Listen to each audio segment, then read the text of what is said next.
Verdict reads, we, the jury, find the defendant Aaron York Dean guilty of the offense of manslaughter, as signed by the presiding juror. Does either side desire a poll? It was a unanimous decision by the jury. Former Fort Worth police officer Aaron Dean is guilty of manslaughter in the death of Atatiana-Jefferson. Thank you for joining us. I'm Jason Whiteley in for Jason Wheeler. The judge in this case read that decision there about 90 minutes ago. Senior crime and justice reporter Rebecca Lopez. She stood outside the courtroom when that verdict was announced. And Rebecca, we did hear Jefferson's family praying and even chanting. What was the reaction to the manslaughter charge instead of a murder charge? Well, Jason, in the courtroom, they were very calm, but once they were outside the courtroom, they were more emotional. It has been 3 long years for them waiting for this moment, and they most likely will have to testify or will testify in the punishment phase, which comes next. Now, Aaron Dean, who has been a free man up until this point and out on bond, has now been taken into custody.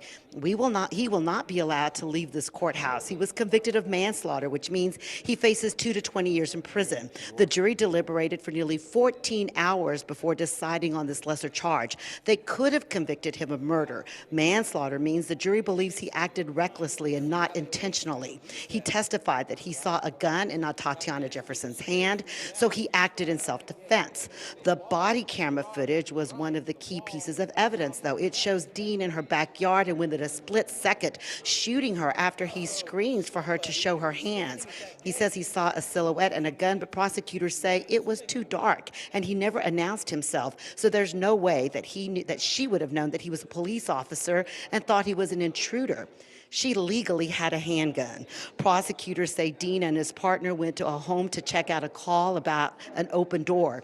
Dean testified when he looked inside the house, there was a mess and thought there was a burglary in progress. Prosecutors say that is when he should have followed the general orders and called for backup. Instead, he and his partner went around the back, leaving the front door not secured, and into a private citizen's backyard who had no idea who was back there.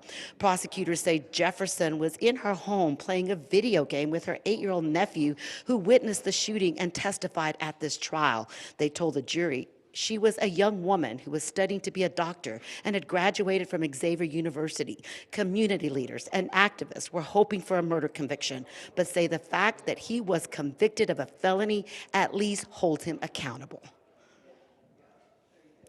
I said this morning, they're going to split the baby. There was no way they were going to find him guilty of murder, but I didn't think they were going to let him go based on Dale's closing argument yesterday about the bullet coming through the glass, and she had no glass on her hands. He held that in his quiver, and they could not respond to that. And I think that was the difference. You could feel.